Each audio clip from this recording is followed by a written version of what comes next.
Hello, everybody.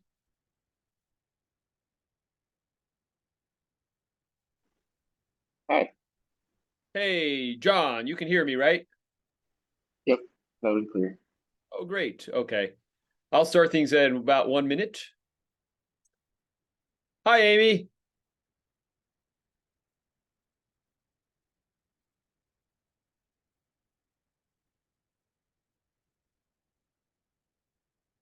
How's everybody doing?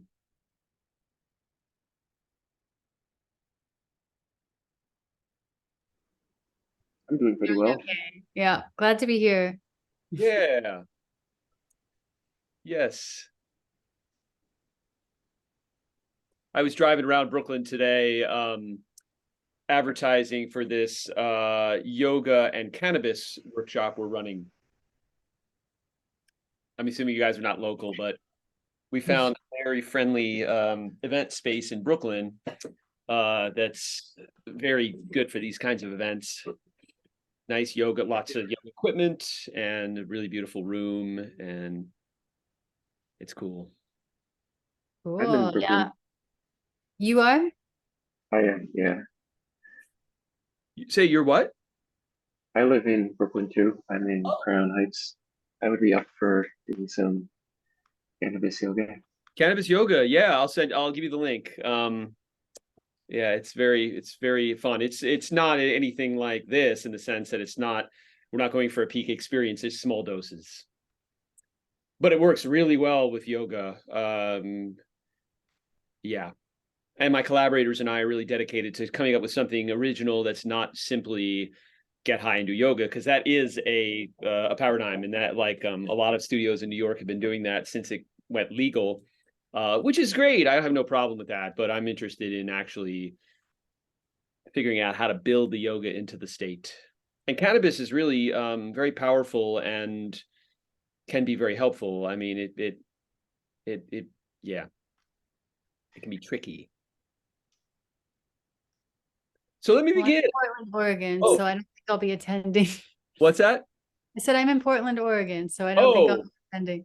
yeah, though you don't have any problem procuring weed in Oregon, I'm sure. True, true. You're all set. So let me begin, and I think folks will. Hi, Owen. Will straggle in. That's cool. I'll give sort of a summary of things, and their total number of RSVPs were like in the low 20s. So hello, hi, Owen. So it could be a very small group, which is cool because we can talk about your individual practices and goals, which would be very difficult to do if there were a huge number of people. And it is like anything else. It has a lot to do with how much personal creativity you can bring to the practice. Always because of motivation, but also because your creative powers and your healing powers are like so connected.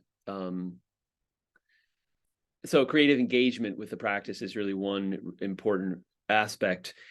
So here is the lay of the land. Let's see. Can you guys see my screen?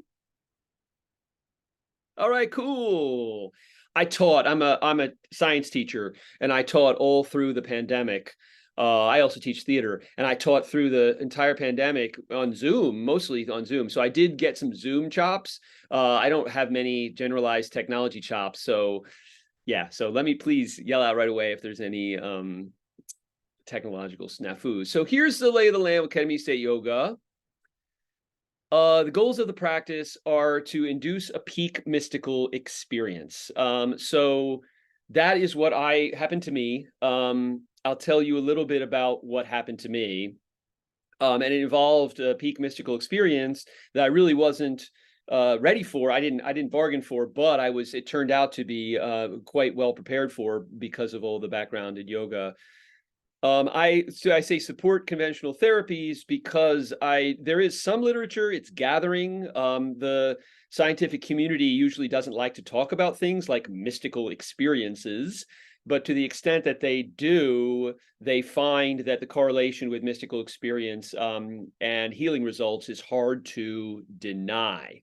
Particularly with ketamine, it would be expected. I don't know if it's been studied. I've seen studies with psilocybin and other things, But given the status of ketamine as a near-death experience simulator, one would really expect there to be a longevity to the benefits, because in the near-death experience literature, there are large percentages of people that have, under dire circumstances, cardiac arrest, serious accidents and things like that, that wind up with transformative positive changes in their life that then you check in with them 2 years later and still exist. So the idea that that we are going to see when the experiences really peak, that the conventional therapies, which are geared toward making you feel better, not just today and tomorrow, but months in the future, years in the future, will also happen.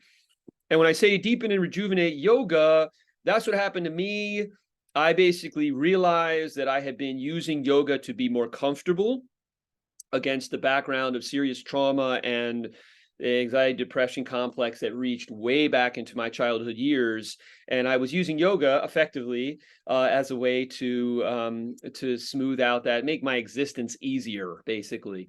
And what the Ketamine-State yoga did, and other psychedelic work, is it really turned that focus into a willingness to really access and process the events of my life, and to do really hard, to use the yoga as the powerful tool it is, and not just a means of being more comfortable. So I would list those as the three seminal goals of this form of yoga. Background and context is there's a piece being published in the Psychedelic Press on this in the next issue. I had a friend who was dying of cancer. It was a very sad time. It was about 5 years ago. And he gave me some ketamine, medical ketamine, to play around with, because he was segueing to harder core pain meds.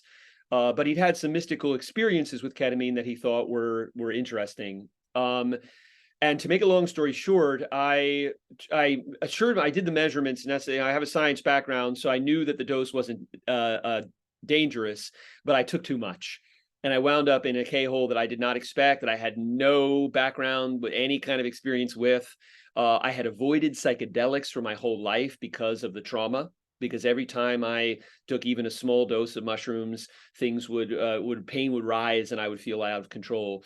So there I was on my meditation cushion in my room, about to have a giant experience on ketamine, because the come up was so fast. I knew it was going to be, words were starting to sound strange. My name was starting to sound strange. And I toyed around with the idea of rushing to the emergency room and having a full-fledged panic attack, but I decided not to. I guess I made some key decision to ride it out, stay on my mat. And what happened in that state is the yoga, pranayama, loving kindness meditation, these things that I had been kind of obsessively practicing for years, just occurred.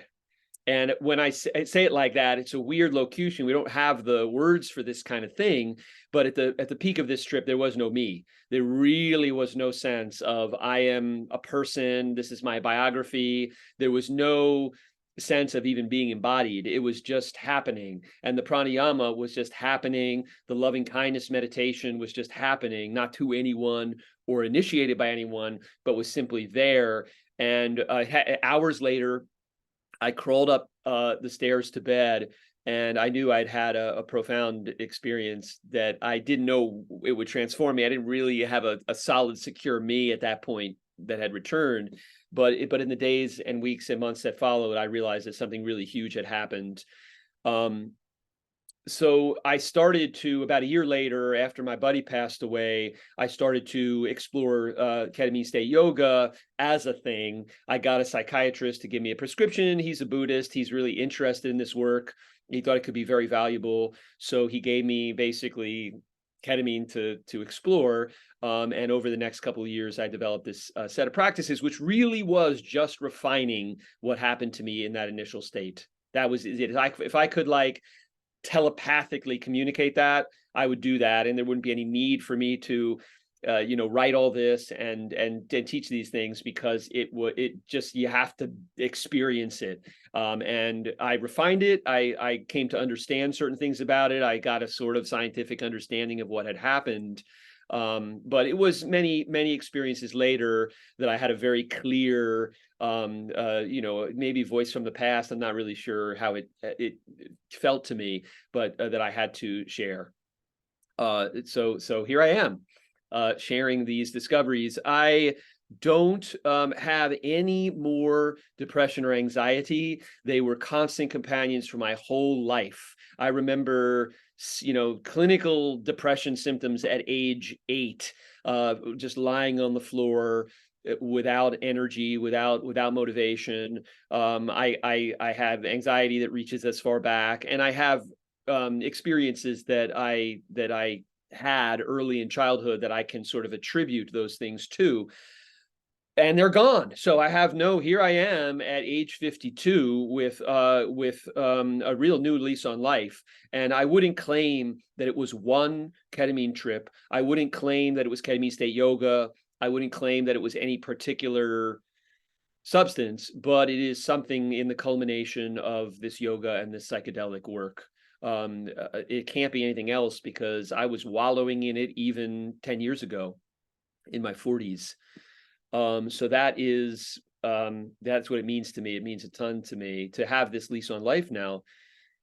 I'll pause for questions after this slide. So the goal of yoga is to, it says in the Yoga Sutra, which is what I'm going to use as the framework today, to still the fluctuations of the mind, in Sanskrit, to still the fluctuations of the mind. So really, it's understood that suffering comes from this constant wheeling of our minds, and that's a fundamentally unnatural state. I think I have an understanding of it in terms of like social dynamics and things. It is profoundly unnatural. It exists for everybody. So the Yoga Sutra is not saying those of you who had shitty experiences when you were 3 years old are going to have this suffering. It's everybody. It's the way the mind works. It's very similar to Buddhism, that gives it the whole universal diagnosis. And it's the chitta vrittis, which are the fluctuations of the mind. So if you want a nutshell view of what yoga is and does and its goal, it's to reduce suffering by quieting the mind. And that's very different from the way most people see yoga out here in the West. So the limbs of yoga, there are 8 of them, and I'm going to very quickly, it'll be historically interesting to you, and then I'm going to frame the Ketamine-State yoga practices in those terms. But they're basically aspects of yoga that were described by Patanjali, who was a sage who lived in the first few centuries AD. And he didn't invent any of this stuff. There were no copyright laws back then. Basically, what Patanjali did is he took all of the wisdom that the ancient masters had come up with, and he kind of put it together in a tidy form. He was a polymath. He was a doctor, sage, and a very important figure. So this is the 8-limbed yoga that comes from Patanjali's text. So then I will go through Ketamine-State yoga practices that correspond to those limbs of yoga. Then I will go through the practices as they correspond to phases of the ketamine trip. So that framing may be more useful to you if you're a scholar and you want to know how Ketamine-State yoga lines up with traditional yoga, then it's the limbs. But if you're trying to design a way for you to move through your ketamine trip and draw out these benefits, then that would be the relevant portion. I have a little chart, and I'll share this whole presentation later, that organizes the practices in terms of the phases of the ketamine trip. And then there are some sample practices that I drew up, and we should just have a discussion. And the more that you want to share about your specific goals for your ketamine work, the more useful I can be in terms of saying, oh, lean into this particular practice or focus on that. Cool. Any questions before I begin with the overarching thing? So goals of Ketamine-State yoga, origin of Ketamine-State yoga, 8 limbs of yoga as a framework for this, and phases of the trip. Phases of the trip are pre-trip waking state, come up, peak, come down, and integration. Yeah, like that. Cool. Okay, great. All right, so here we go. Here we go. Okay. So let's see if this works. There we go. So there are the 8 limbs of yoga. Very quickly, we got the yamas and the niyamas, asanas, pranayama, pratyahara, dharana, dhyana, and samadhi. And there on the left is a representation of Patanjali, who wrote this book. Again, didn't invent yoga. Yoga is really a worldwide thing. It found its culmination in India, and Patanjali was a great sage who like codified it. So here they are. So yama and niyama are basically like the do's and don'ts. There are analogous teachings in the Bible, for example. You can non-harming, non-violence, truthfulness, don't steal. Brahmacharya is interesting because that's celibacy, and really it means sexual continence. It doesn't really, it's not usually interpreted as celibacy unless you're a monk or a nun. Aparigraha, which is no greed, and then you have a bunch of things that are framed in more positive terms: be clean, be content, work toward that. Discipline, austerity, study yourself, and then surrender to the contemplation of a higher being, which is very interesting.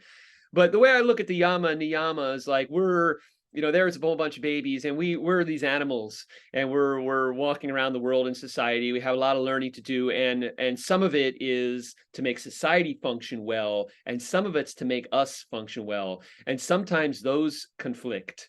So the insights we can get for Ketamine-State yoga, for any healing path, is where those things might be at odds, and what we're trying to do to heal and nurture ourselves as individuals, and what society needs to function properly. I mean, one good example might be I'm a teacher.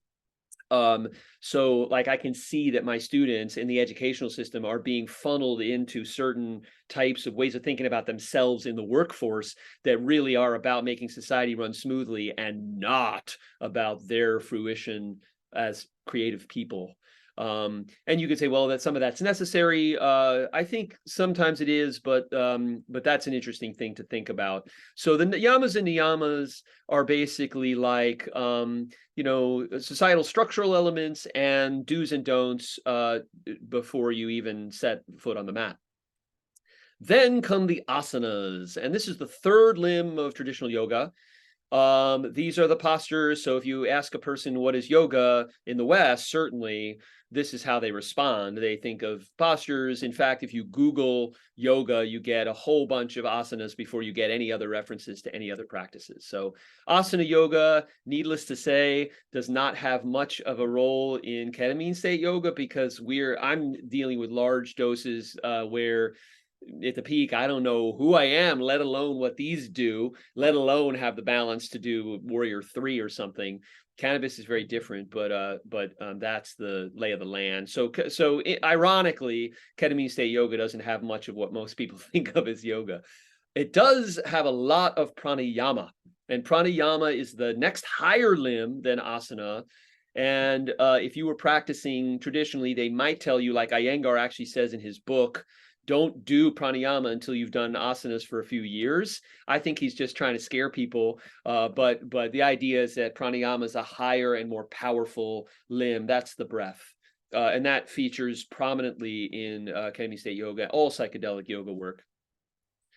Then there's pratyahara, which is translated as withdrawal of the senses, restraining the senses, sometimes controlling, I don't like that word so much, the senses. So moving the awareness from the external world, where our senses tend to get grabbed and held, and to more of our internal world. So here I have this cool illustration of the chakras, which are places where experience and particularly emotions are felt in the body. So that's a good example of turning your focus inward.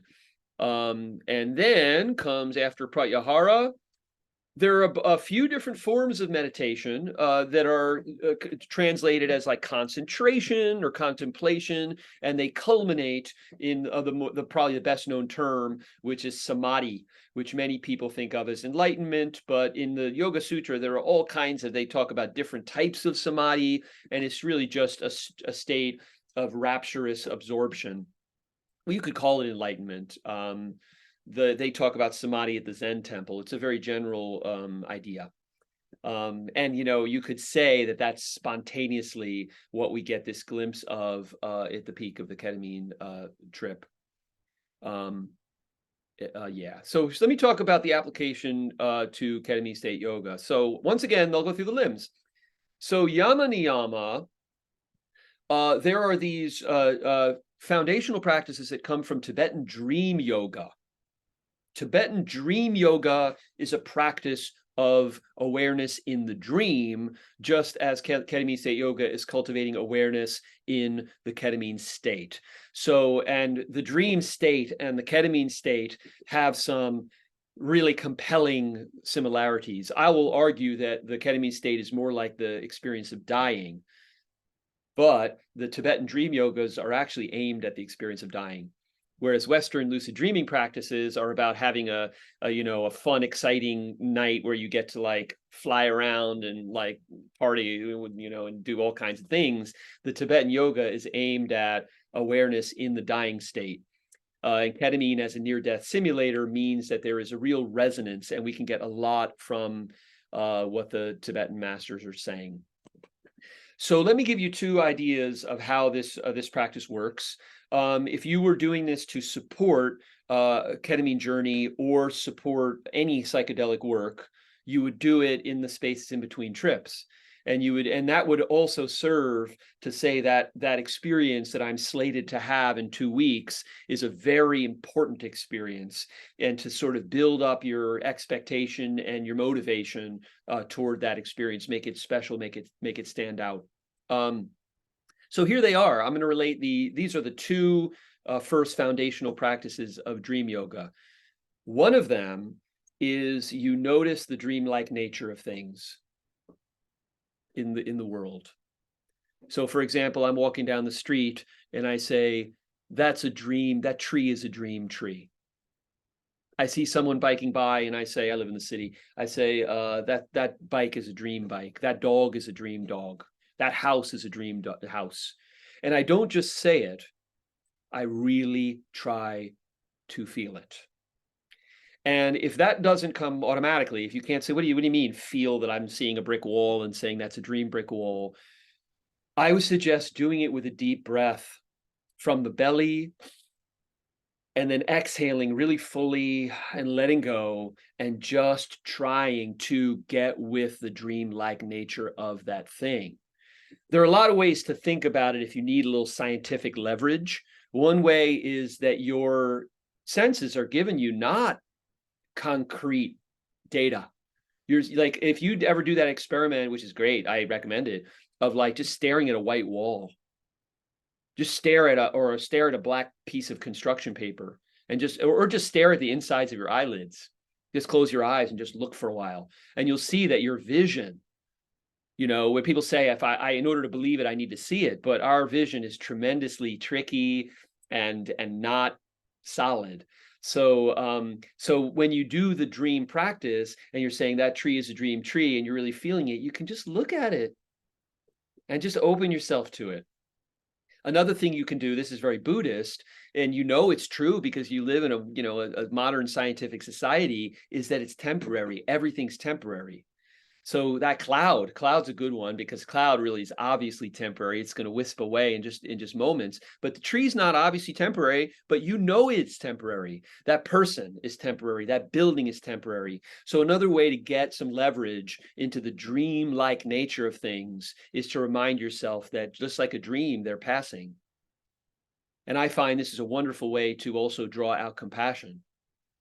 No matter how solid that looks and imposing, that shitty new skyscraper that they just built and it sucks and they didn't even hire an architect and it just bums me out every time I'm walking to work, it's temporary. It's part of my dream. And if you can cultivate that sense of loving kindness toward your dream, and the fact that your life is in some sense a dream, you can take away a lot of the energy. Because that's all about wanting things to be solid and clear and not being dreamlike about it. Yeah. So that's number one and highly recommended. And the second foundational practice of the traditional dream yoga, which applies really well to ketamine, the ketamine state, is the dreamlike nature of your emotional responses.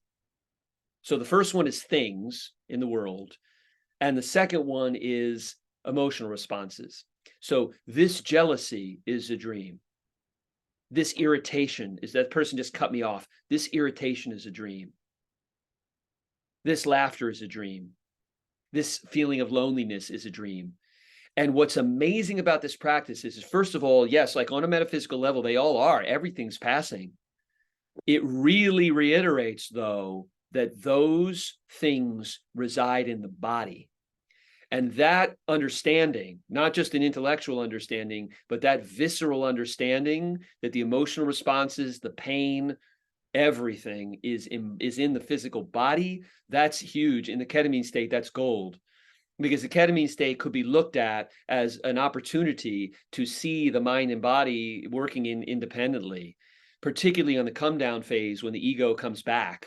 And then you see what this thing is. And look, it's not easy for me at this stage to say, wow, all this shit that's bumming me out is just fabrications of my ego, let it go. But it's much more possible when you know that's what it is.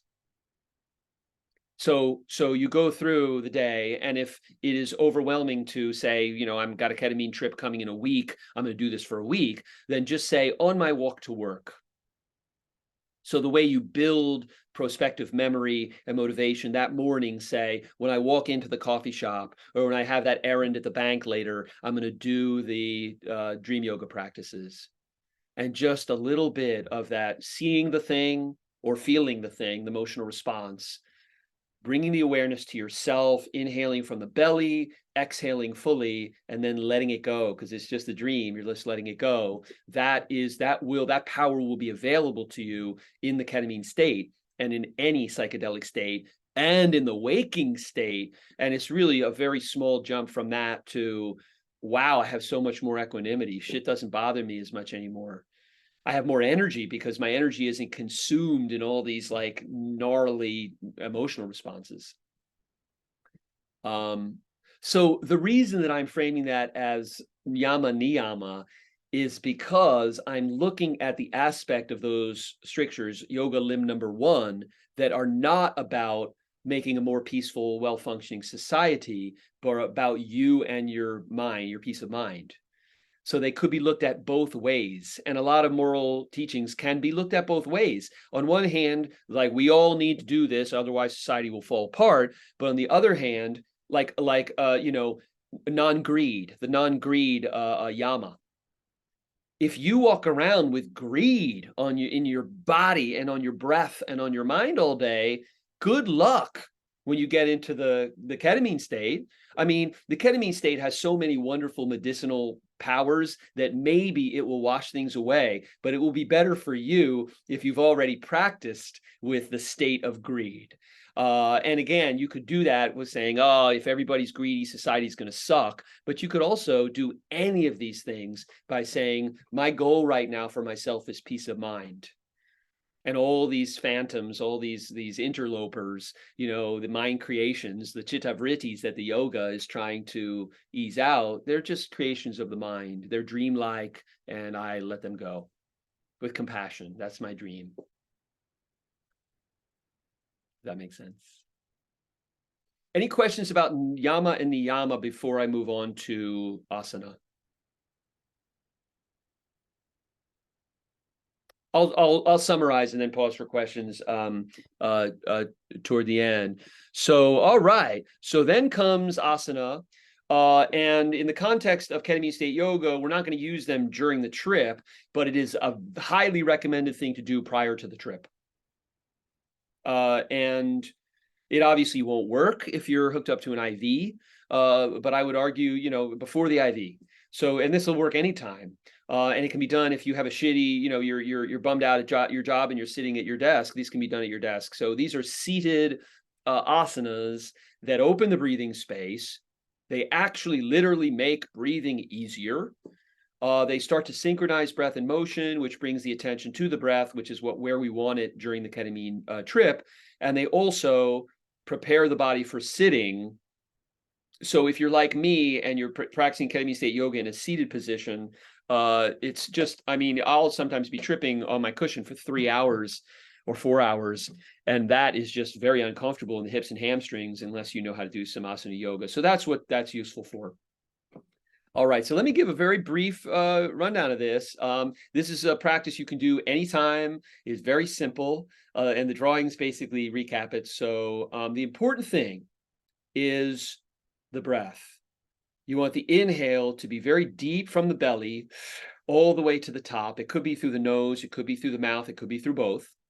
And you want the exhale to just be completely releasing and letting go. And that is a lead up to the pranayama that's going to sail us into the actual ketamine trip. So just to begin, so I'll take us through a very brief pre-ketamine trip seated asana practice. So sitting up straight, and you could be lying down too doing this. So bring the awareness to the body, inhale from the belly.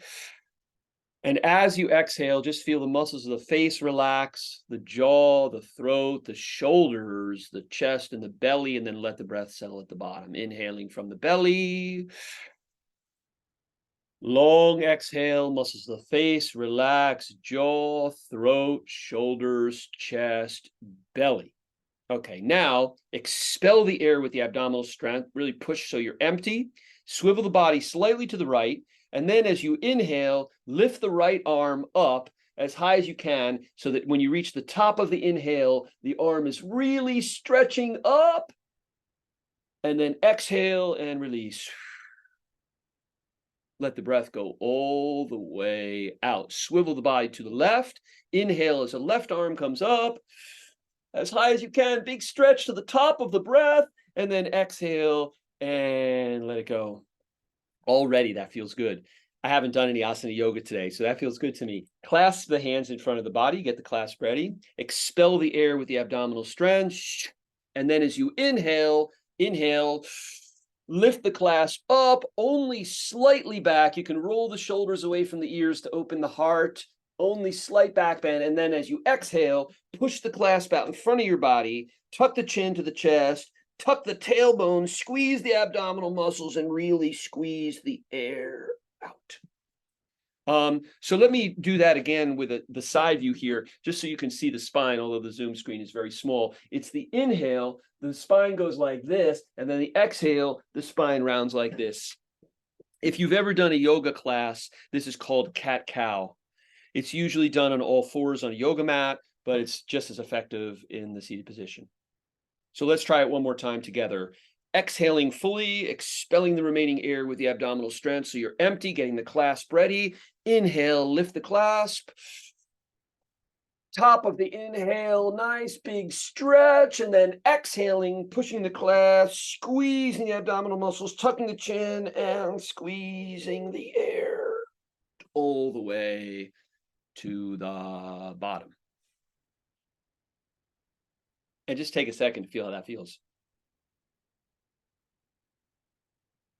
That's a great, so look, this takes 5 minutes. So if you show up at an appointment and you got to go under, and you know you're going to be in ketamine land in 10 minutes, do this because it will let your body know that something's happening. It will let the breath be smoother. Last little bit of this is inhaling from the belly. And then as we exhale, we twist the spine, and you can use the chair or your knee to accentuate the twist, and you basically squeeze the air out as you twist. And then coming back to neutral. Inhaling from the belly. And as you twist to the left, squeezing the air out all the way out.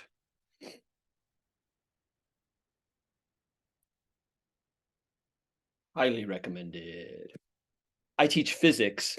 My students are in high school. They have a ton of energy. They have a lot of neurosis. They're really suffering kids today. It's a fucked up landscape for everybody, but I do this with them in the beginning of class. And it helps a lot. It helps their focus. The quality of their mind improves. you could imagine them, being like, why are we doing this? And they will a little bit, but as soon as we do it once or twice, then they're like, and I come in the morning to teach and they say, can we do that yoga? In fact, they probably prefer that I taught only yoga. Okay, cool. So that's the asana practice as it's framed for, again, very seated, very simple. And then I would say the center of Ketamine-State yoga. So guys, here's the best thing I've ever learned in my 52 years on this planet. It's a pranayama. Pranayama is a yoga breath practice. And this is really the best thing I know. So I tell my science students the same thing. I said, like, if I were guys, send you guys in the world, the best thing I've ever learned, this is it. It's not that easy, which will give it maybe the ring of truth, because things that are really beneficial sometimes will take some work. So essentially, I'm going to teach you a very simple version of it. It's called a mnemonic pranayama because it has the power to be remembered even when there's no you, like in the depths of the ketamine state. So I boiled it down to a very simple form. We're going to take, say, 5 very deep belly breaths. I'm going to remind you to relax the jaw and throat and relax the shoulders. The breath, you just feel the belly swelling like a balloon. If that doesn't feel natural, just practice it. Just keep practicing it. That kind of belly breathing is tremendously soothing for the nervous system just in and of itself.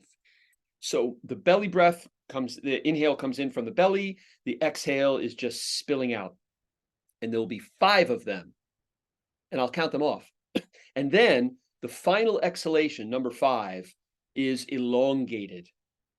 And you can elongate it by making a sh sound or a s sound. Or in the yoga, they call this ujjayi breath. They constrict the throat, and it's kind of a little bit like a snore. It's like, it doesn't matter. The goal is to elongate the final exhalation.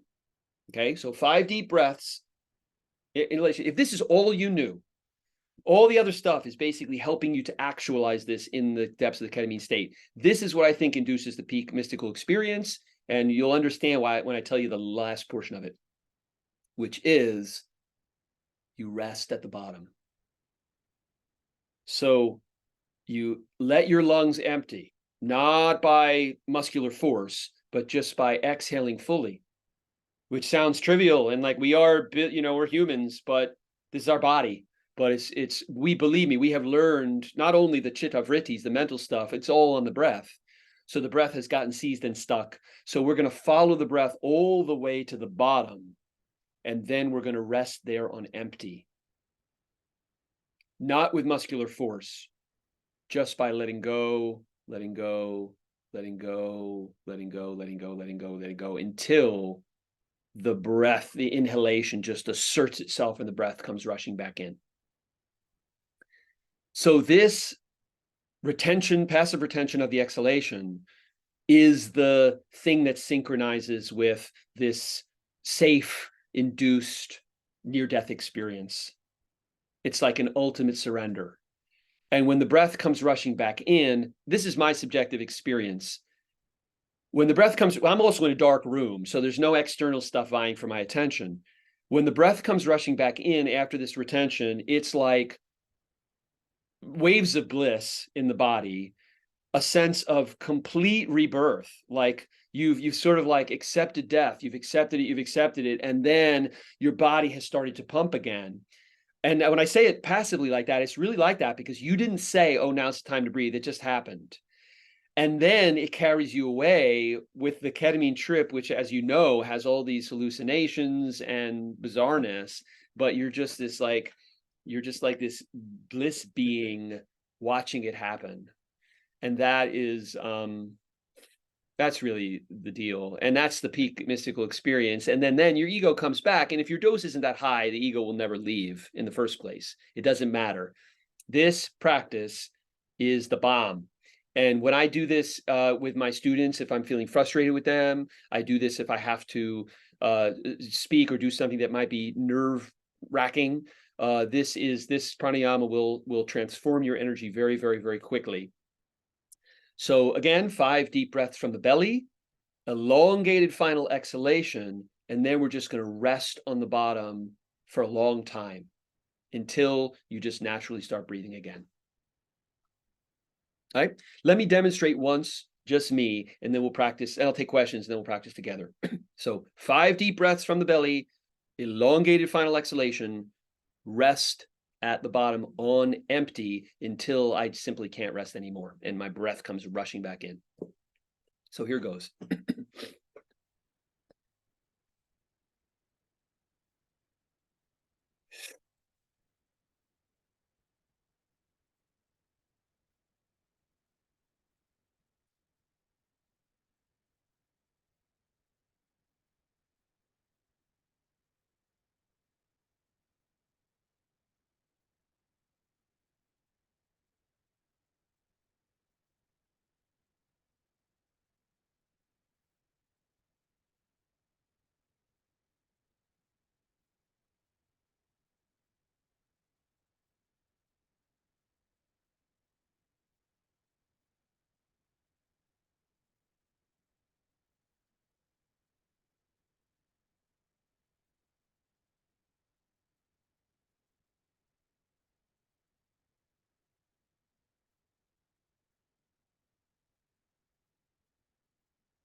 That's it. Did you notice some emotion on my face toward the end? So the bottom of the breath is where the emotions lurk. And I mean, through this work of psychedelic healing, I have found again and again, because I'm always trying to bypass, we're always trying to like jump to enlightenment. And the ketamine practice is a nice way to do that because it delivers. But you have all this personal pain. I have a lot of personal pain. So when you're down there at the bottom, you're touching it. It's get very intimate with your own emotional being down there at the bottom, which is to say, you. It's just that the you that skims along in daily life has all that emotional stuff and a lot of, intellectual routines and stuff running along, keeping your personality afloat and your day-to-day afloat. But then the pain's there, and then it might manifest as physical difficulties, whatever it is down the line, stress. So when you get to the bottom like that and just be there with yourself, and it's built into the practice because there's no way to surrender and really retain the bottom without being there. Like when I practice this in the morning, say, I do this every morning. When I practice this, if my mind starts to run away, I never get to the bottom. The mind starts to talk before I get to the bottom. And it does that because it doesn't want to deal with the emotions. The mind is like the ego. When I say the mind, I'm saying the ego. The ego is like, fuck that. I don't want to deal with these emotions. I'd like to tell some story about this cool thing or that cool thing. So the mind rears up, and then I'll be like, oh shit, I was supposed to retain at the bottom of this pranayama and I didn't. So I go back to it. So we want that ability to be there in the ketamine state. You'll see I'm going to suggest this for the come up period. If you can do it at the peak and land at the bottom at the peak, that's where it gets super profound. I don't really have any words for it, but that's where I have found it. And I use this pranayama with every psychedelic experience I do. Any questions before we practice together? Do you have a question, Owen? I do. Hello. Hey. I guess I have a bit of an odd question just because I've done a lot of breath practices with breath retention. And so I can just kind of let go of my body's signal to breathe and do really, really long retentions. And so I was kind of curious, is that kind of like exactly what would work well with this practice, or is there a benefit to like listening to my body wanting to inhale? Because I kind of just override it. Your body will inhale, like it will eventually. And I will say, don't do this to the point of extreme discomfort. Sure. Like the analogy I would make, and this is a cool practice too. It's goofy. It's really goofy, but you can stifle a sneeze with just attention. It's actually quite analogous. It's like you'll be like, oh, itchy. You'll feel the diaphragm threatening to spasm. You'll feel like itchy in the back of the throat. And instead of, I'm not saying with force, it's really quite analogous. Not saying like you do that, that's not healthy. Then it shoots up into your ears. Instead, you're just like, oh, notice the tickly nose. Notice the desire to sneeze. Notice the diaphragm. And you just notice, and then it passes. Mhm. So in this case, it's notice the desire to breathe. Don't inhale.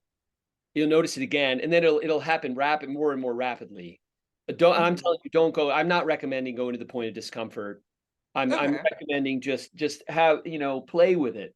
A little discomfort is probably a really good thing for most folks. And to have that particular discomfort, it won't occur as discomfort near the ketamine peak, because near the ketamine peak, all of those like fear reflexes and stuff are really kind of offline. So and you don't have to worry about it being unsafe. I have actually talked with doctors because I was doing it myself, and you can't stop the breath under ordinary circumstances. There's some yogic lore about great yogis stopping the breath and just not breathing for a year or something. But I decided to talk to some doctors just to see, like, is that okay? And they're like, yeah, you can't stop your breath. The reason that ketamine is a safe anesthetic, it's used for kids, is because it doesn't really hit the respiration. It does suppress respiration a little, and some people get nausea and stuff like that. And I think that a rigorous pranayama associated with the ketamine experience will wipe away those side effects. That's a hypothesis. But if you already got a breath practice and you know that Kavala, Kumbhaka, you can just let your breath settle so gently there. That's what it is. Do that in the ketamine peak. Mhm. And Nice. then tell me. I'm excited. And then I want to know Yeah. what you see.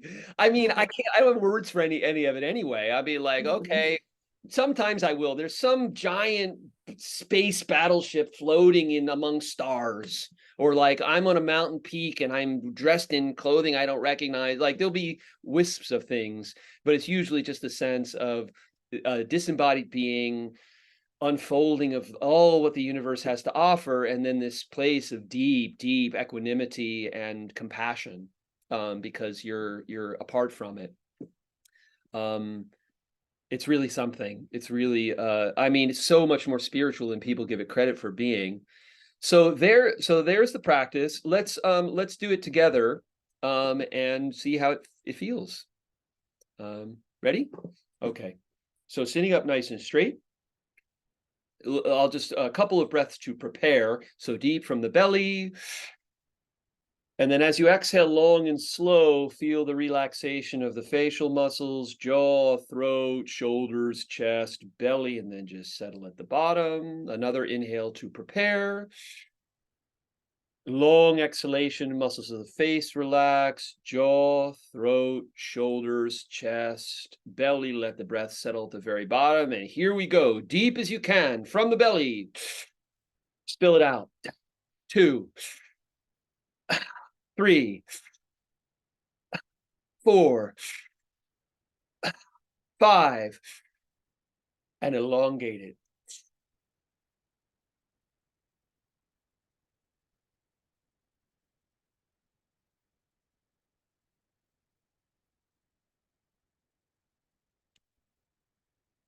And then just rest on empty at the bottom.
Oh. All right. Just looking around for my coffee. I put it here somewhere. So what do you think? Feels good, right? I mean, don't say it feels good if it doesn't feel good, but the deep breathing raises the oxygen of the blood. This allows the retention to be longer than it normally would be. So if you want to do an experiment, you would do that cycle, then just breathe normally for 5 minutes, then do it again. Then breathe normally for 5 minutes, then do it again. And each time you do it, and this would be going on with the ketamine come up, particularly with lozenges, it'll be faster with IM or IV, but it's still totally doable. Each time you do the practice, you'll be able to retain for longer at the bottom. It will be more and more comfortable. And then when you do it a few times and just have this practice in your day with the bottom of the exhale, I promise you, you'll notice in your day. And maybe you'll come up with your theories about why. I think it's that a lot of the pain and suffering of day to day has to do with this emotional lockdown, and that then affects the breath. And then if you're not breathing properly, a fundamental source of energy is lacking. It happens with my high school students all the time. These are generally 17-year-olds in very good health, and they have no energy. And you could diagnose it as depression, but when you talk to them, hey, how you doing today? And you get an answer that's, okay. Yeah, I'm doing pretty good. I mean, I'm exaggerating it a little, but it's like the breath is being held. So practicing with the breath, it's everything. And in the ketamine state, for a portion of it, depending on dosage, you may not know who you are. No biographical stuff will be available. And in that case, what you have taught your body to do is what it will do.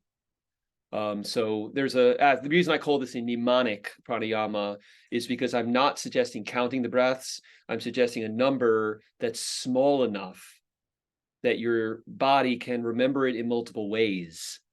You can not only just vibe it as a chunk, 1, 2, 3, 4, 5, without counting it, or 1, 2, 3, but you can feel it as a rhythm, and you can also hear your breath. And the combination of things, I think, is what makes it a person able to do such a thing when they don't know who they are, don't have any language, don't have any sense of embodiment. So that's the gold. That's the gold. That pranayama. Yes. All right, cool. So let me wrap up the limbs, and then I'll sketch out how the practice would look holistically. So there it is, 5 deep breaths, elongated final exhalation, passive retention at the bottom, rest, relax, and repeat. Oh, let me say one more cautionary thing. If you're doing it sitting up and you feel lightheaded, just stop. It can induce fainting. It's rare. Usually the fainting would happen if a person did 20 deep breaths. This is called the Wim Hof technique. Sort of recommend it, but don't be careful. If you feel lightheaded, just stop and you'll feel fine. And I wouldn't do it in the bathtub or behind the wheel of a car. You wanna just be aware that you might get lightheaded.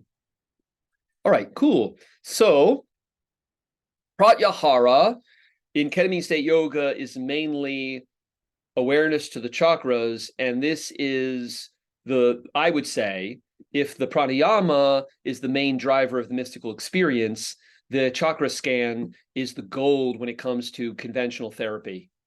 Because basically, like, the mystical experience has no relevance. I mean, really, in its pure form, has no relevance to anything. It's like beyond everything. The yogis say that, and you say, well, what is it? They say, you can't put it into words, and that's that. So a good question is, why does it then, when a person has one in the context of, say, a near-death experience, why does it so often translate to benefits that endure for years? And the best understanding I have as a yogi is that this peak experience which eliminates the ego. What the ego is the maintenance thing for this suffering, this chitta vrittis, these mind fluctuations. So when the ego is taken offline, even only temporarily, the suffering complex ceases to operate. And in the yoga language, the chakras, which really are just where the emotions are held in the body, start to settle and fall into a more, you could say, natural, flowy kind of configuration. They move toward a state of greater peace and flow. And that's when, in the context of the ketamine trip, during the come down, you have this really uncanny opportunity to work with your body mind. So whereas, again, the peak is ineffable, maybe a mystic could put words to it, some other one would have different words. The come down is like, you're going to see your mind come back online, the words will come back. When the words come back, you'll feel like in slow motion, oh, that particular word about that friend and that complicated relationship. And then you'll be like, oh, the throat chakra, the heart chakra, my belly. It's just like reveal. Like, that's the normal workings of the whole thing. But like in the ketamine state, particularly if you've practiced post transcendent peak, you will have this uncanny opportunity to just go into the chakras and be like, oh, this is what makes me tick. And get great laughs because shit will be there that's just bizarre and like crazy. You know, you're like, I'm getting stressed out over that. I just saw like eternity. I was out there in the starry sky with no fear, and I realized that everyone's going to die, and I had that thing, and then now I'm like worried about some social interaction that might happen tomorrow, and like I can see where it got me in the chakras, and then you can just go to the chakras, relax the thing, and that particular feedback process that drives your suffering is now weakened. It's not gone because you're a habit, you know, your brain has habit making capacities, but it's weakened. Every time it doesn't do what it normally does and fucking you up and stressing you out, it's weakened. So it like optimally what we're doing, what all of us would do is when we're in the ketamine come down, we have like the best therapist in the world right there in the room with us, maybe if we like therapists, and then they guide us in the therapy we've been doing. Watch these thoughts, notice the feelings that are associated with them, let go of them, replace them with healthier thoughts, whatever your mode is, if it's somatic, you know. So basically, this chakra scan in the context of the Ketamine-State yoga is simply awareness on the inhale and then letting go on the exhale. And the three chakras that I suggest practicing with, though some people like to practice with all of them, and there are different numbers of chakras in different systems, are the brow chakra, which is right here at the forehead point, the throat, which is big. This is the big one in the Tibetan dream yoga. If you've got insomnia, you've got sleep issues, watch your throat chakra. And you will notice that when you're lying there trying to sleep, you're yapping away at yourself. You're talking incessantly, and the throat is actualizing it all. It's jittering and bobbing around and stuff like that. It won't quiet down. So that the dream yogis figured out that in order to not just sleep well, but have awareness in the dream state, you need to have awareness of the throat. So the throat chakra is the second one, and maybe the most important one. You relax the jaw consciously. And then the third is the heart center, which also a lot of motion gets stored. You might notice when you have a defensive posture that there's a kind of shutting down of the heart space. The asanas are to open up this thing, and there's a lot that's felt there too. So, and then you can go down into the belly, you can go into the groin. There are people, some schools have the bottoms of the feet. So it's not necessarily important. It's really where the emotions are felt. So let's practice with the three chakras together. So sitting up nice and straight, and bring the awareness to the forehead point, right between the eyes. And as you inhale from the belly, become aware of all the sensations in that area. And then as you exhale, just letting go, let all of that tension relax. And two more, inhaling from the belly, awareness. And exhale, relaxation, letting go. Inhale from the belly, forehead chakra. Exhale, letting everything go. And bring the awareness to the throat. Consciously relax the jaw. Inhaling from the belly, awareness to the vicinity. Exhale, let everything relax. 2 more, inhaling from the belly, awareness at the throat. Exhale, let it go. Inhale, awareness at the throat.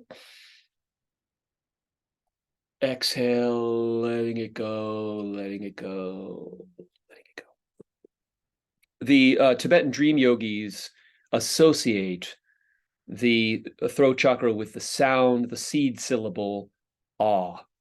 So you can also do that in the ketamine state. Very powerful. You can, ah, and you don't even have to say it out loud. You can just open the mouth, feel that sigh energy. It opens the throat. It totally resonates with this embracing of the dying experience.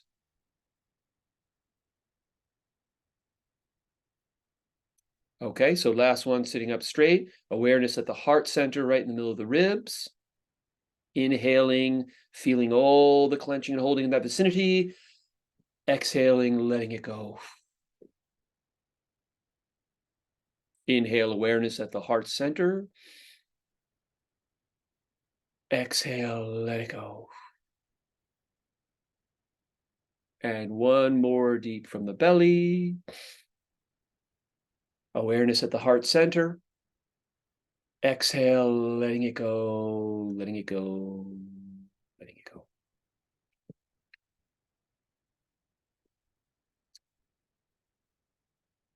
So that's gold. You can do that before going to bed at night. Your sleep will improve. You can do it in the morning. Your day will probably improve. You can do it pre-ketamine trip. Very good way to get the body and breath communicating. But my special place for it is the come down. The chakras are in an unnaturally uncanny state of relaxation, and it's a wonderful opportunity to practice with the thoughts and with the feelings. And the thoughts and the feelings are our ego together. There, that's the rigmarole. Okay, so after pratyahara comes meditation and samadhi. There are several different types of meditation in the Yoga Sutra. If you want to get deeper into that, I won't go into them. They culminate in the highest form, which is samadhi, the highest limb of yoga. And my statement as a Ketamine-State yogi is going to be nada. I will say nothing about this state because it is ineffable. It cannot be described. It is anything I say, as soon as it'll come out of my mouth, I'll be like, that's a metaphor. In the different traditions, they'll say that, like in the Tao Te Ching, they'll say, if it can be said, it's not the eternal Tao. If it can be put into words, it's not the thing. So that teaching is kind of everywhere in the mystical traditions. And then what the mystics then are doing is they're trying to point. They're trying to say, here's what you do. So my pointing is just do that pranayama, try to synchronize that pranayama with the ketamine peak, and you'll see. And then I would deeply appreciate letting me know what you see, because yeah, I've trained a handful of yogis and a lot of people in the world, and I'm starting to gather some experience reports, but I would definitely really appreciate any real experiences people have. So I will not say anything about that transcendent state. It is what it is. It's very, very, if you just simply are in the position like most of us are walking around here in zombie society, if you're like all I am is my opinions and ideas and the shit swimming around in my mind and my emotional pain, that's all I am. And you said there's some mystical traditions that are telling me that's not what you are.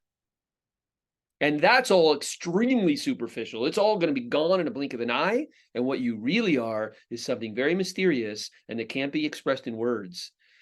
And you're like, yeah, if you're like me for 30 years of practicing yoga, you're like, that's cool. That's a cool idea. But it does not become visceral. It does not become owned because it's a bunch of ideas. And you even start to get conspiratorial when you say things like, that's just what the priests wanted everybody to think so that they would behave better and not have rebellions or whatever. But at the peak of the ketamine state, it's there. And then it's there. And then you like come out and you're like, You're not going to be like, I don't think, if you're me, it's not going to be like, oh, I know how to write a poem about that, or I know how to explain that, or I know how to, even I don't know how to apply that to my life. It might be just like, that was mysterious. What am I supposed to do with that? But it is really something. And if nothing else, it will give you things like, whoa, I am something different than what I thought I was. Or, this is a little bit after the ego has snuck back online, it's starting to yammer at you, but like, what the fuck is that thing? Like, you might be like looking at your ego and being like, I just had this like, maybe the metaphor you come out with is oneness with the universe, or I was pure love, like whatever it is. And you're like that whole thing on a really deep, visceral level. And then your ego comes traipsing in with like some petty concern about your life. And then you're like, that shit is ridiculous. Now, it will come back later and it will have its power renewed. Its power is to grab your emotions. So the cognition, it'll be like some dumb stuff thing with your day, and it'll feel real because your belly will play along and your heart chakra will play along and your jaw and throat will play along, and then you're swept up in it. But to have had the experience in the context of the Ketamine-State, like, no, that's ego stuff. That's not just not me. That's really minor. Like really, yeah. I can't say anything more about that. That's the deal. Wait and see. So here is a chart just relating the practices to different phases of the trip. And I'll share this actually remind me as soon as I'll put it in the chat and I'll send the link. And it's a Google Doc that I've already enabled that anyone can see. So this basically goes through the practices that we've discussed. Some of them we haven't, and I'll mention them quickly. Waking state, dream yoga practices, memory targets are just things like when I go into the workplace later, I will do the everything is a dream thing. Programming mudras is another feature of Ketamine-State yoga, which is very easy to explain. This is an example of a mudra. This is an example of a mudra. This example mudra, there are fancier ones, hand positions. Okay. So what you do in the waking state is you start to associate the mudra with some aspect that you would like to take with you and cultivate within the ketamine state. So for example, if it's confidence that I desire, and that would be if my whole life is marked by a lack of confidence, my neurosis, my suffering, all seems to hinge on my lack of confidence, then I might say, I'm going to build and program this mudra of confidence. You take it and you just practice with it in the waking state as much as you can, really feeling it. So you can say the word confidence as you hold the mudra. You can look at the mudra. You can try to make your gaze reflect whatever that aspect is. Confidence. You can say it. You can try to embody it in your physicality. And the real subversive message here is, if you say, I can't, like I want to set up this mudra and I want it to be appreciation. I want it to have an aspect of appreciation and I want to do that. And you say, try as I might, I cannot conjure that feeling. My message is fake it till you make it. You're like a method actor. So, and this has been studied to some extent, just smiling influences your neurology. Just having a particular stance versus another particular stance influences your breath, influences your neurology. So if you're saying, damn, I'm trying to program a mudra for confidence because I want to sail into the ketamine state and build confidence, but I can't muster confidence. I'm so underconfident, I can't find any. I'm just pretending. My message is pretend away. It's teaching you on a deep level. Even if all you're saying is, that person that I admire on TV, they're confident. Well, look at their posture and try to emulate it. Look at their facial expression, try to emulate it. And just do that. Just be unabashed about faking it. And then as you hold that mudra with those very superficial aspects of confidence, little by little, that will communicate to your body something deep. Your mental complex may be so ornate and reinforced that it's not allowing you to accept that you're capable of feeling confidence. But don't worry, fake it till you make it.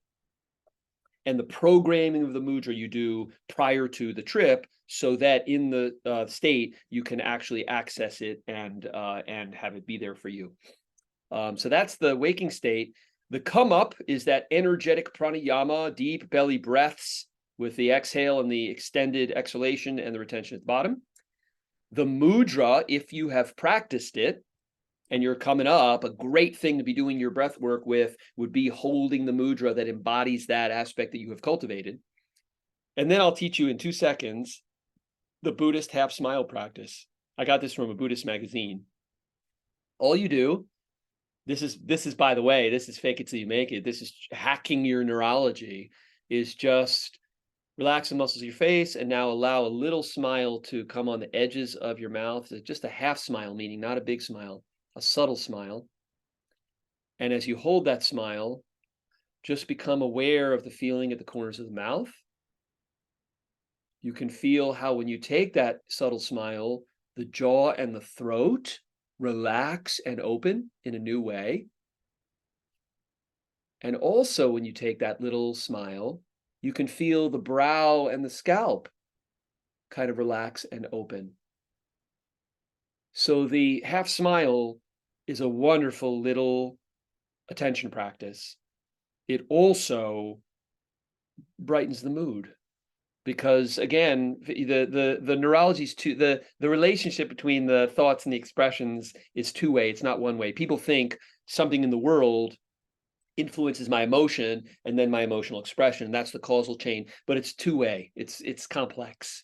So just your using your willpower to enact a half smile practice and breathe and let your breath settle and pay attention to the various aspects of the smile will then be able to influence your mood. And in the ketamine state, all of those little advantages can add up to something really spectacular.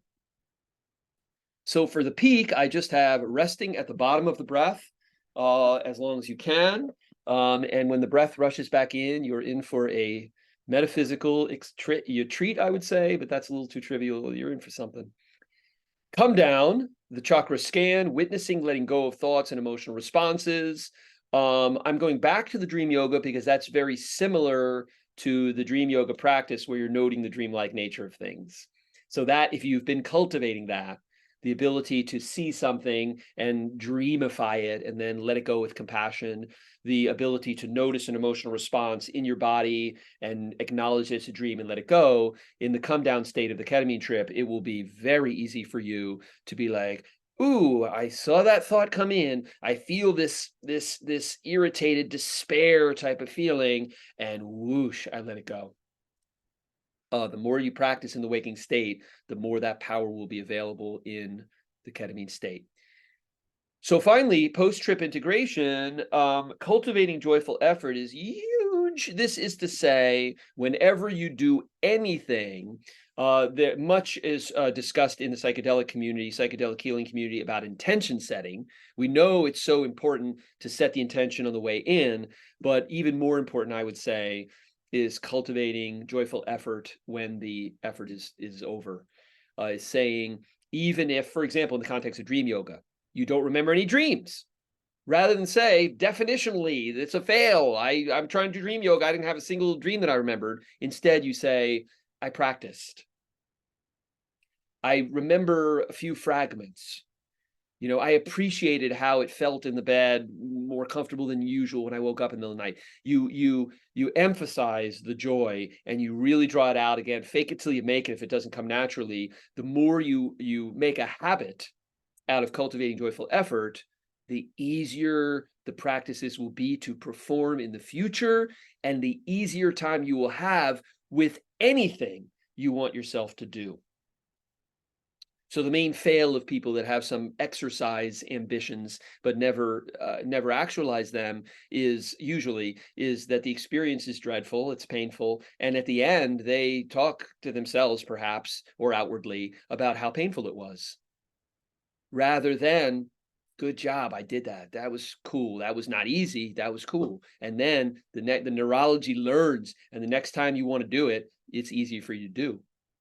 So in a way, a lot of this is just skillfully working with the human being. Journaling is wonderful to do. It's like therapy. And then practicing, the more that you can engage creatively with your practice, the better it will work. And if you have experiences in your ketamine trip, and then you have another one coming, there is nothing better than to say, what did I practice? What worked? Where do I have things I could learn? What can I build into it? Let's say you have a ketamine trip and you spend 2/3 of it thinking about nuclear family issues you have, like negative emotions associated with your family, and you didn't expect that at all, and you were thinking, holy shit, I thought what was driving my depression was my work issues and da da da, and suddenly this complete other truth is revealed. Then you creatively engage with your practice and say, whoa, okay, then I'm going to do this particular thing. I'm going to program a different mudra. Maybe I need the mudra of like acceptance or something. And you fundamentally retool your practice. You say, instead of doing dream yoga on work-related things, I'm going to take a long walk every weekend chance I get, and really allow myself to think memories of my family, and do the same kind of attention on the breath, exhale, letting go, and then to arouse an intention to carry that into the ketamine state. The more you creatively engage, and then in the sense that it's yours, the better, because then it's yours. And then it's like, yeah, you made something. And that's always true, but sadly, the world is really seems hell-bent, not only on making us miserable, but also in making us feel creatively disempowered. So fight the power. The last slide here is just some sample practices. And I won't read through these right here, but you'll have them. They're basically just like how a person might hypothetically structure a full ketamine yoga practice. I will read the one on the left. The person's been suffering from depression. Most persistent feature is self-downing thoughts. That's just like in therapy, let's say that is what they have discovered is maybe not the driving force, but an associated aspect of their depression. I have 2 weeks before my next ketamine session. So this practitioner says, I'm going to do the dream yoga when I walk through the park on the way to work. Notice particularly self-downing thoughts. I have there so, like, in a way, guys, if you have some really shitty thing that's going on in your head, a habit, in a weird way, that's a gift, because it's always there. It's like recurring dreams. My daughter was saying, like, she has a recurring nightmare, and I'm like, recurring nightmares are not pleasant, but if you know it's a recurring nightmare, there's no better way to turn that into a lucid dream. This person is saying, I have the self-downing thoughts. I'm gonna really focus the dream yoga practice on that. I will program a mudra with gratitude. Practice inviting these habitual thoughts and then letting them go as they return their awareness to that mudra of gratitude that they're cultivating. Then for the ketamine state itself, on the come up, they will practice the 3 deep inhalations. Maybe they decided 3 will be fine. Passive retention at the bottom, and they're just going to do that and see what comes. And then the resolution to notice and appreciate, especially feelings of relaxation and contentment on the come down. The more you notice and really appreciate those kinds of things as they arise, the more you will be basically teaching your neurology, that's good, that feeling belongs, more of that, please. And this practitioner might find that it doesn't work. They forget to do something during one of the phases, and that's not a deterrent. Then they say, okay, what can I learn from that? And then how can I retool the practice to, make it more me, basically. Yeah. All right, everybody. So that was a whirlwind tour of Ketamine-State Yoga. Let me see if I still have my Zoom chop. So I'm going to open the chat here, meeting group chat. I'm going to copy the link for this presentation, which I go share, right? And then copy link. Anyone with the link can access. So I think this is going to go well. Please let me know if it doesn't. And there it is. You got it?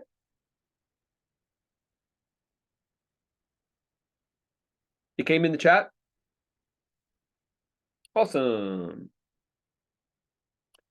All right, then. So please give me any questions you have or reflections on your own personal practice. I think really, really useful would be ways that you're considering working with the ketamine experience, or things you've noticed, or anything like that. But general questions too.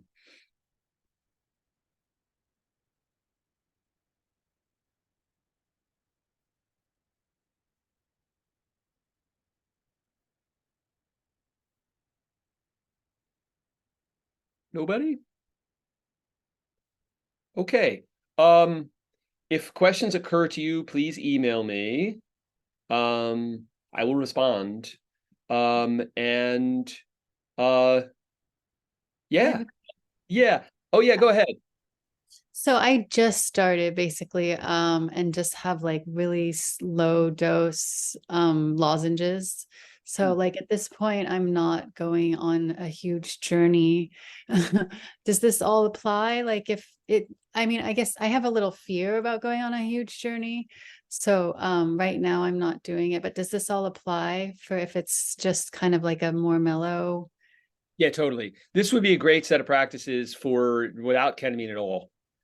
And some of the things are more resonate with certain things. Like, for example, that out breath pranayama, I don't know whether you can relate to sometimes cannabis produces negative effects. So sometimes and especially with people with some embodied trauma, the cannabis can be very difficult.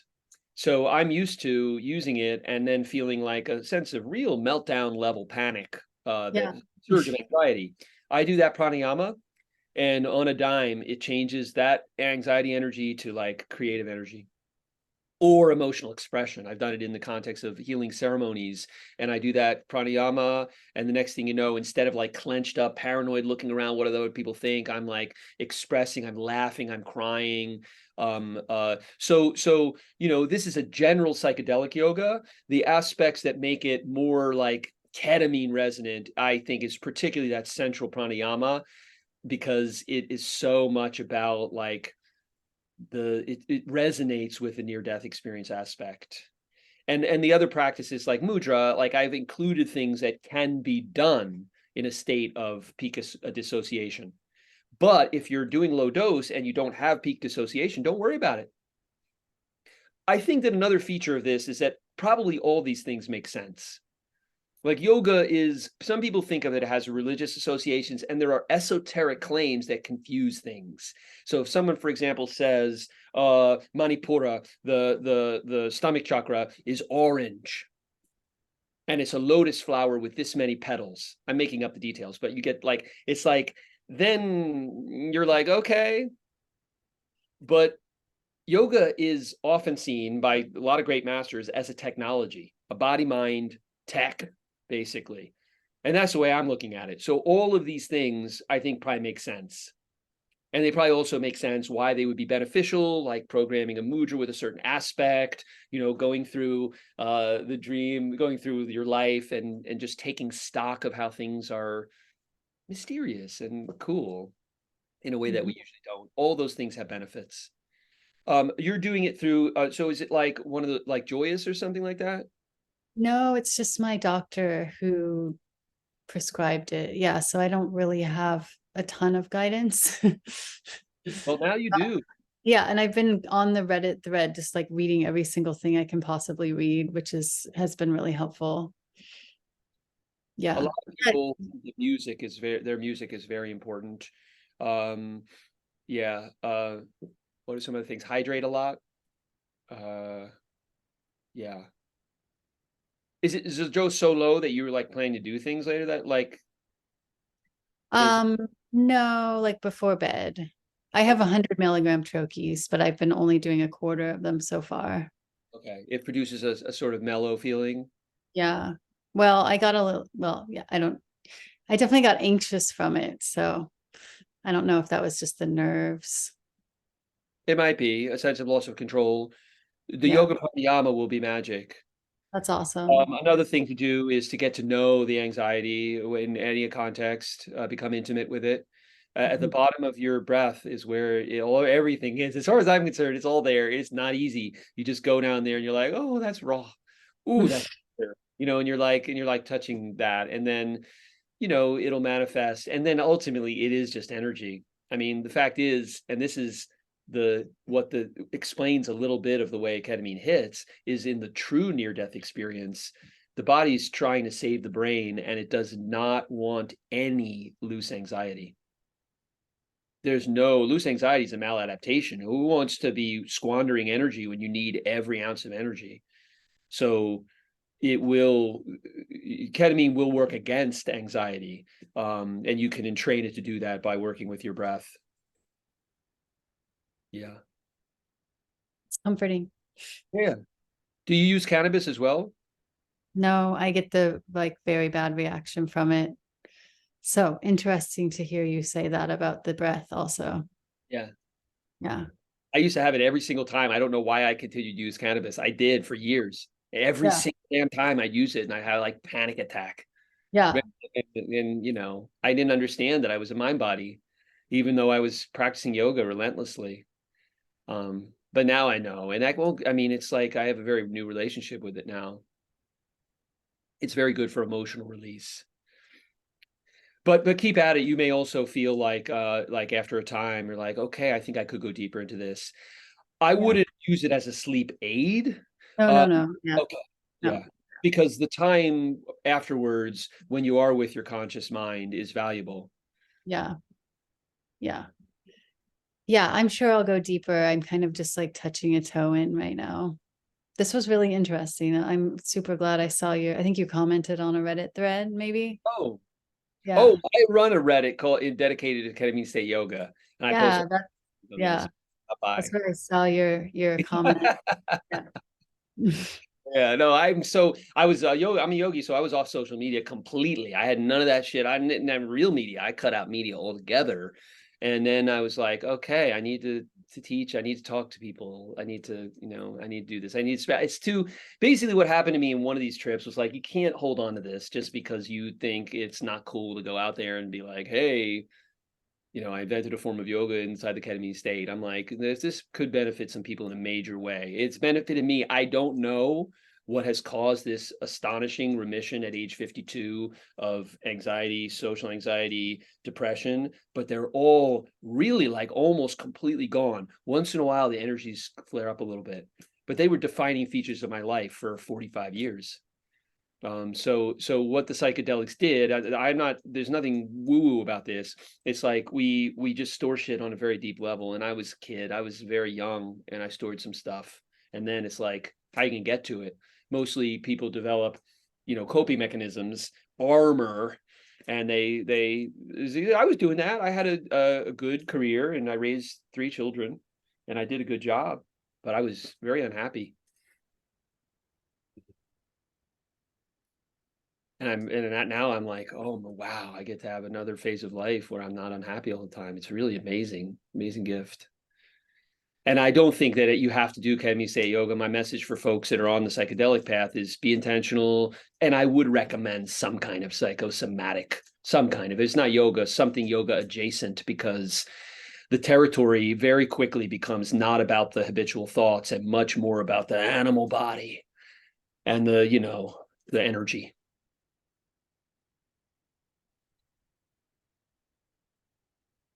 Great. Well, thank you so much. You bet, Amy, right? Other classes? Yeah. I'll have one of these. The place where I post most frequently is the Reddit Ketamine-State yoga. And I would definitely post anything like that. And if you're in New York, let me put that, if you're ever in town and in the future, I would like to run these things around the world, and am I not going to be able to find it? Here it is. And Oregon would definitely be a stopping place. Like in other words, if I want to do work with, I don't know, companies or something, it has to be where that stuff is legal. That would be psilocybin, LSD. Yeah. MDMA. Do you work with MDMA? I'm just starting. to actually. Yeah, a lot of potential. That's the one they're really excited about. A lot of the protocols are starting to get more savvy with breath work. I noticed the MAPS guide for MDMA therapy was like just had a few pages on breath, hundreds of pages on all kinds of protocols, but just very little on breath. But yeah, MDMA is a little more toxic, like ketamine. It needs careful application. Yeah. I could see breath work being really potent there because you do feel like you could breathe forever. Yeah. Like when you're on it, you know, there's that kind of deep breath feeling. Yeah, which is your power. I mean, psychedelic means mind opening. So it really is like opening us up to what we actually already have. And that, like, it coming down from ketamine all the time, I'm like, whoa, I have so much energy. And it's like, where's that energy? And it's not a stimulant. Ketamine's not like this coffee I'm drinking. You know, it's basically just allowing me to flow better so that all the shit that was jammed up is now available. It's just energy. It's again the parable of my 17-year-old student who's in great shape and should be bouncing off the walls with energy. It should be hard for them to sit in the chair and listen to a physics lecture. And it's the opposite. They're so drained, they have nothing left. So yeah.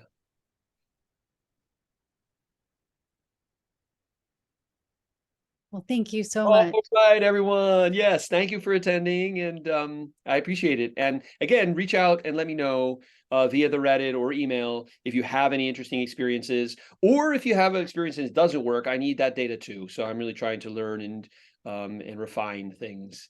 So I appreciate all that. I thought of a question. Yeah. Oh yeah, go ahead. Do you have time? Everybody else, class dismissed. Sorry. So I guess my question is, so I've had a handful of sessions so far, and they have ketamine sessions, and they have been amazing.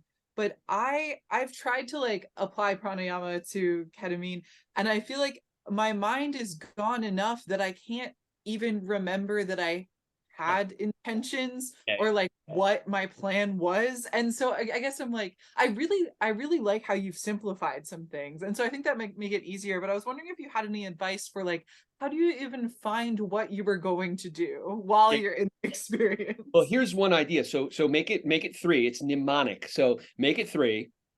Really hear that rhythm. Like maybe one time when you practice, just focus it on being clusters of 3. Then the second time you practice, have you ever practicing a musical instrument or something? It's not that different. It's like really programming the body mind. So then the next time you practice, listen to it. Get to know that feeling of your breath. Then another time, just focus on the feeling and really keep it like 3 deep breaths, long exhalation, rest at the bottom. And if you do that a bunch in the waking state and then do it, so what's your route of administration? It's RDTs. Okay, so you got some time. Yeah. So then if you do it on the come up, yeah, there is a good chance you may not make it all the way to the peak because things may just like, whatever, but you'll get closer to the peak. And I think like that's the key to making the peak do the most it can do as far as balancing the chakras, which in turn is what produces the therapeutic value. So if you just do it a few times, I wouldn't sweat it if you just lose the thread. I lose the thread. Yeah. I see when I practice Ketamine-State yoga, a lot of times I trip and I have a very different approach. But when I'm doing Ketamine-State yoga consciously, I will lose the thread at least 25% of the time. Okay. And I've been doing it for years. Yeah. But you won't lose the thread on the come up. And if you practice that way on the come up, and then at some point in the come down, when your ego is back, you'll know where you are. And then you can do the deep, luxurious belly breathing. You can do the chakra scan and just really feel things. Yeah. But that's cool. And that's a dissociative dose. Yeah, I can't. I mean, the first time I had that experience, yeah, it was really something. I'd had a little bit of high level dissociation with salvia divinorum, but that lasts Oh wow. a couple of minutes. And I, you know, and I knew I was scared as fuck. I mean, I found that terrifying. So when that ketamine thing started to ramp up real fast, and I knew I was going to not know who I was, I did have a few moments of panic, go to the ER, freak out. This is what the old me would have done. And instead, I was like, no, I'll ride this out. And then it turned out to be an absolutely profound experience. That whole metaphor of like being love. I had been doing a lot of loving kindness work because my friend was dying. So I was doing a lot of this conjuring of strong feelings of compassion. So that was habitual.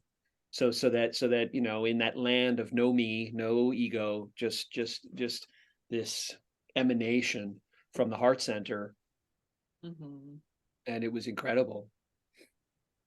Yeah, I feel like I get closer and closer to like the dissolving into the universe or something, and then part of me's fighting, and I feel like if I can make the breath more automatic in my body, practice it a lot, like I feel like that might be able to kick in. But it's also comforting to know that you also lose the thread sometimes. Oh yeah, no, I'll be like, whoa, what happened? One time I found myself lying down, and then I was like, whoa, I really lost the thread, because most of the time I'm upright, I got a mudra, I'm doing breath work. A person who's watching wouldn't say that guy's doing yoga, but I'm clearly involved in something. But I woke up, or not woke up, but I sailed into the come down at one point. I was lying down. I was like, I decided to lie down. I guess I successfully did it, but that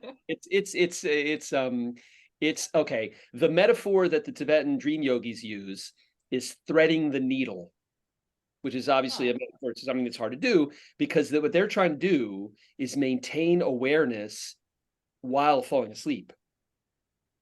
And if they're too constricted in their focus, if they're watching the imagery and they're like, I'm going to catch the dream, I'm going to catch a dream, I'm going to catch a dream, they wake up.